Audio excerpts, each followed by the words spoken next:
Hey kiddo, I brought you a special present. A book? That's right, and this is a special book. It was the book my father used to read to me when I was sick, and I used to read it to your father. And today, I'm gonna read it to you. Does it have any Subway Surfer TikTok videos in it? Are you kidding?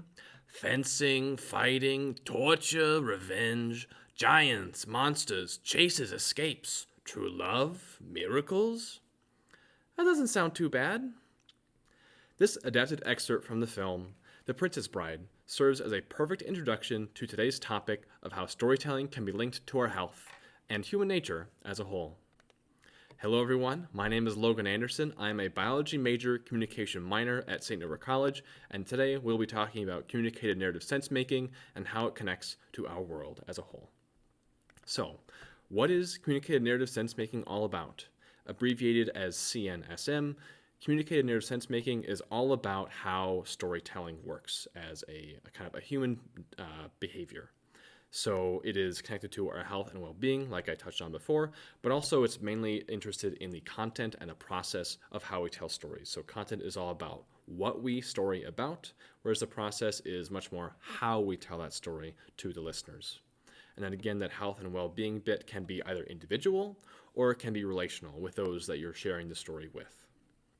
Additionally, there are some common themes and patterned narratives that are present based on this theory, where we cope with difficult situations in our lives based on we organize the story, we process the story, and then we try to make sense of that difficult life experience with the story that we then share with others.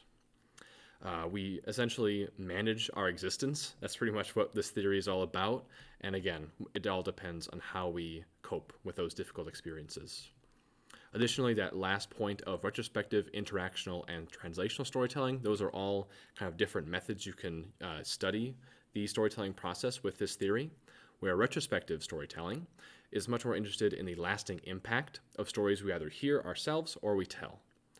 Then interactional storytelling looks at the verbal and nonverbal messages, or not messages, the processes of storytelling. And then translational storytelling looks at the messages from stories and how those are applied to our health and well-being. So CNSM and communication. So we believe that theories help us take a different view of communication phenomena and better understand the view we are taking. Paying attention to theory helps us develop a heightened awareness that we are indeed seeing the world through a particular lens, focusing on certain things and not engaging others. This is a quote from our textbook called Engaging Theories in Interpersonal Communication by Braithwaite and Baxter. And essentially, it breaks down the purposes of communication theories. It allows us to view our lives through a different lens so we can better process and understand our existence as human beings. And again, this connects directly to storytelling, where it has this evolutionary purpose, essentially, where stories and storytelling can be used to make meaning out of our lives, especially when it does come to those difficult situations. Storytelling and narrative production are indeed vital to human existence.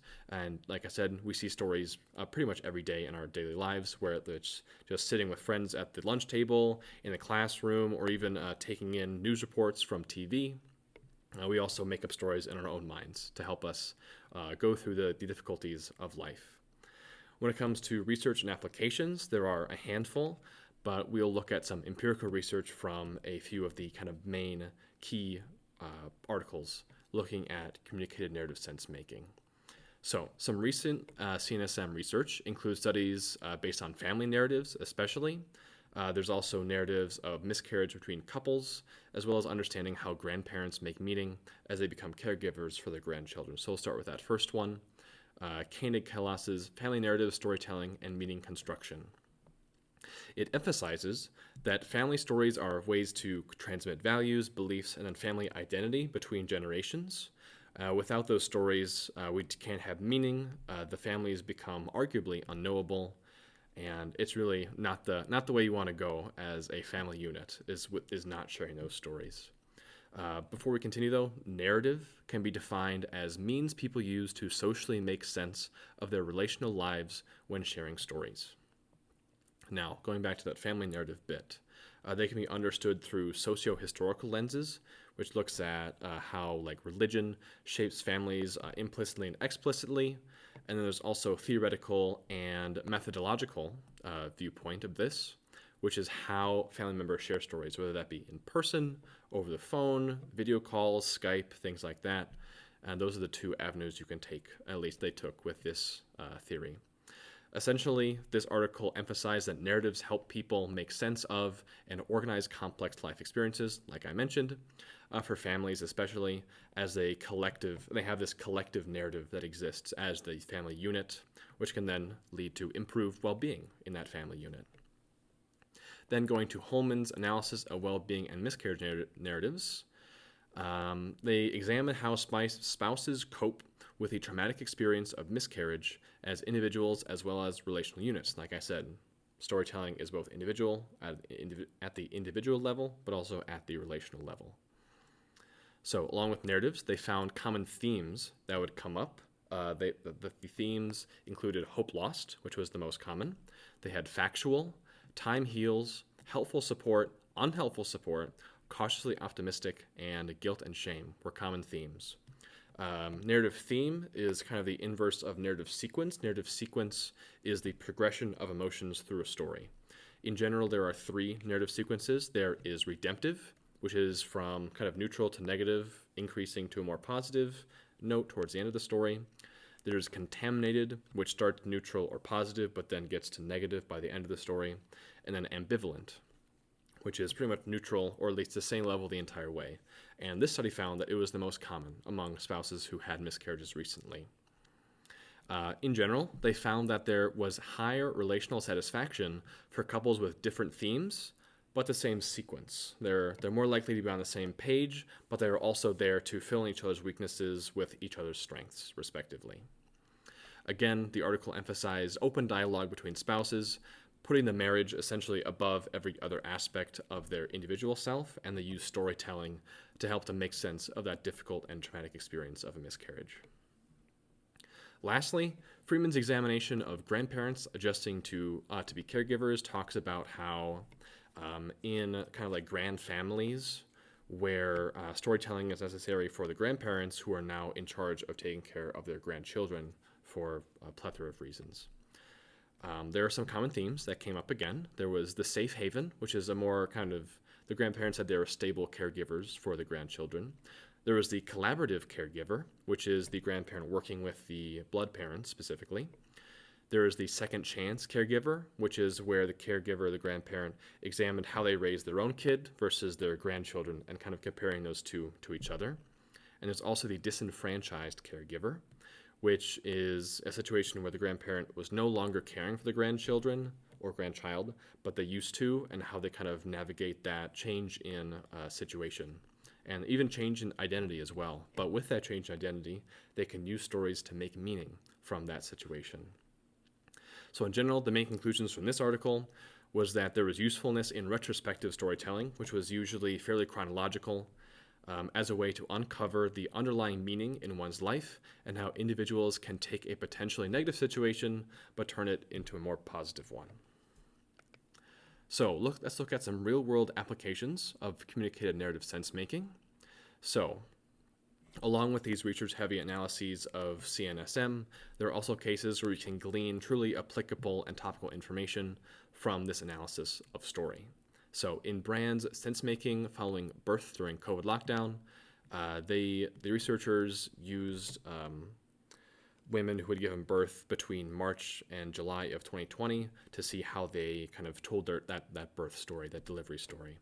They found very mixed emotions, lockdown overshadowing everything, and then new medical protocols that made things pretty difficult for new moms in that kind of not heartless, but kind of cold hospital setting where there was new protocols, like I said, of individuals that really couldn't come into the delivery room or even visit the recent mother and their child because COVID was happening. There was lockdowns, there was masking during deliveries.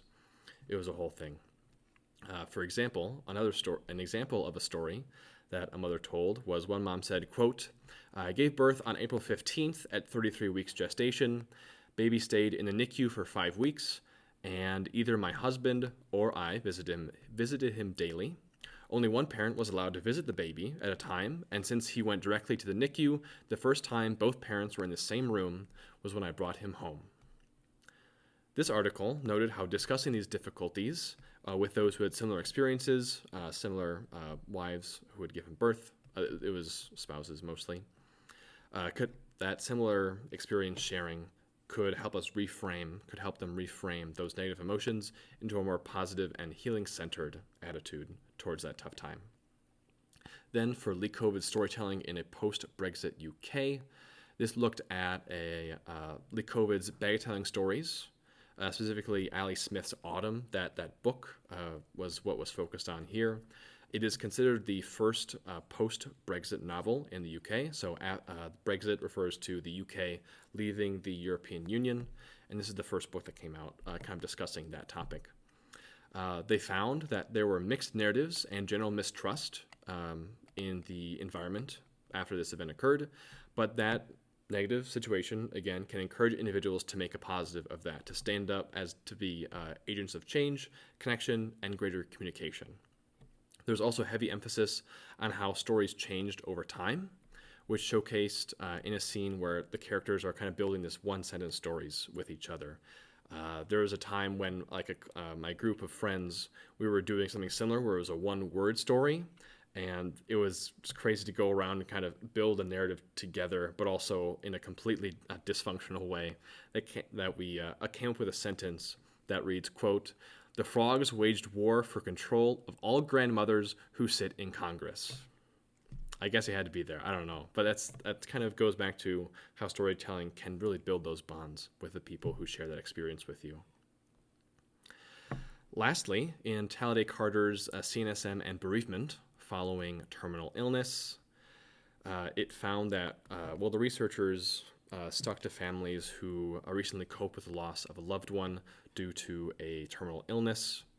This can also be tied to narrative medicine or the connection of medical practitioners and their patients through shared experiences and empathy.